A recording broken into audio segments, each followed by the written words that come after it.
The Fir Tree by Hans Christian Andersen. Narrated by Trevor O'Hare. Far down in the forest, where the warm sun and the fresh air made a sweet resting place, grew a pretty little fir tree. And yet it was not happy. It wished so much to be tall like its companions, the pines and firs which grew around it.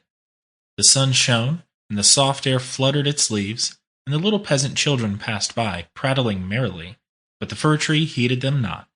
Sometimes the children would bring a large basket of raspberries or strawberries, wreathed on a straw, and seat themselves near the fir tree, and say, "Is it not a pretty little tree?" which made it feel more unhappy than before.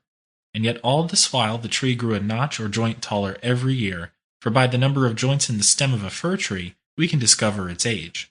Still, as it grew, it complained, "Oh, how I wish I were as tall as the other trees! Then I would spread out my branches on every side, and my top would overlook the wide world. I should have the birds building their nests on my boughs, and when the wind blew, I should bow with stately dignity like my tall companions." The tree was so discontented that it took no pleasure in the warm sunshine, the birds, or the rosy clouds that floated over it morning and evening.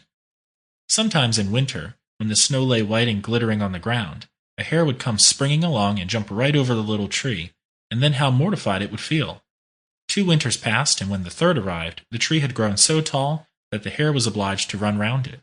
Yet it remained unsatisfied and would exclaim, "Oh, if I could but keep on growing tall and old! There's nothing else worth caring for in the world." In the autumn, as usual, the woodcutters came and cut down several of the tallest trees, and the young fir tree, which was now grown to its full height, shuddered as the noble trees fell to the earth with a crash. After the branches were lopped off, the trunks looked so slender and bare that they could scarcely be. Sample complete. Ready to continue?